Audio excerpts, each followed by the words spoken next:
नमस्कार दोस्तों, motivational story की कड़ी में एक और कहानी आपके लिए लेके आए हैं। कहानी है एक राजा की और उसकी 4 रानियों की। कहानी की शुरुआत कुछ इस तरह है कि उस राजा की 4 रानियां हैं,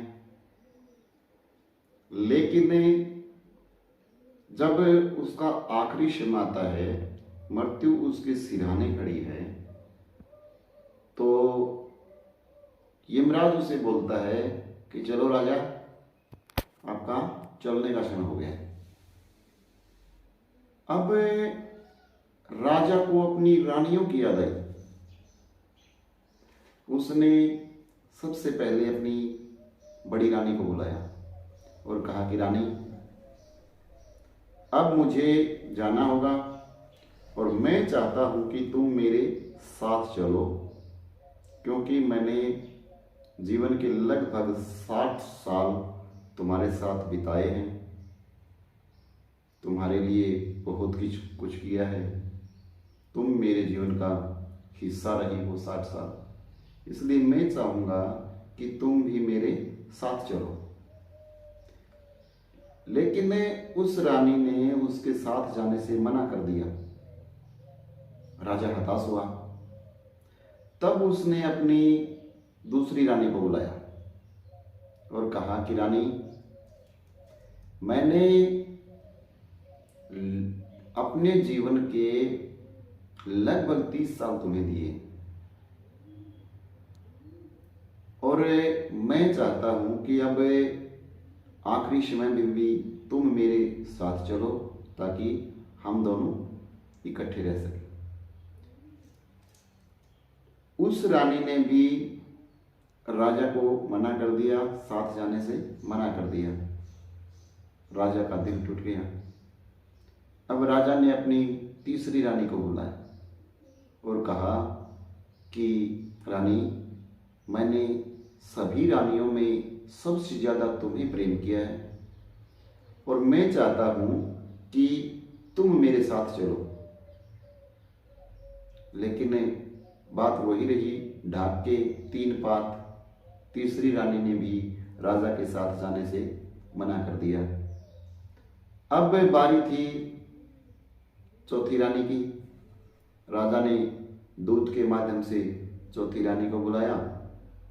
जब चौथी रानी उसके कक्ष में पहुंची तो उसने देखा कि राजा की जो हालात हैं वो बहुत ही नाजुक हैं। राजा ने कहा कि रानी, मेरी 3 रानियों ने मेरे साथ जाने से मना कर दिया और मैंने तुम्हारे प्रति अपना रुख जो है वो अच्छा नहीं रखा, लेकिन क्या मैं पूछ सकता हूँ कि तुम जीवन के आगे के सफ़र में मेरा साथ दोगी? तब उस रानी ने खुशी खुशी हामी भर दी और राजा के साथ जाने के लिए तैयार हो गई। अब सोचो, ये 4 रानियां कौन कौन सी हैं? मैं बताता हूं आपको ये 4 रानियां कौन सी हैं। जो पहली रानी है वो राजा की वो रानी थी जिसकी उसके साथ शादी हुई थी, पत्नी। पहली रानी, पहली पत्नी। लेकिन उसने राजा के अंतिम समय में उसका साथ नहीं निभाया।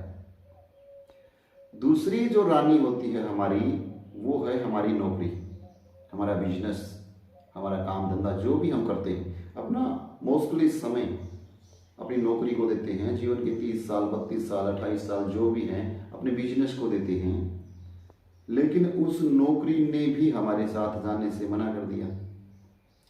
जो तीसरी जो हमारी पत्नी होती है वो होती है धन दौलत। हम जिसके पीछे भागते रहते हैं, दौड़ते रहते हैं पूरी उम्र, न अपनी सेहत का ख्याल रखते हैं, न अपने बच्चों का ख्याल रखते हैं, न अपने समाज का ख्याल रखते हैं, न अच्छे और बुरे का ध्यान रखते हैं। हम सिर्फ उस धन दौलत के पीछे, मनीराम के पीछे हम दौड़ते रहते हैं। लेकिन उस माया ने भी, उस धन दौलत ने रूपी जो रानी थी तीसरी, उसने भी उस राजा के साथ जाने से मना कर दिया। उसकी जो चौथी रानी थी वो थे उसके द्वारा कमाए गए कर्म, पुण्य। जो राजा ने जैसे कर्म किए, अच्छे किए या बुरे किए, वही कर्म राजा के साथ जाने के लिए तैयार थे।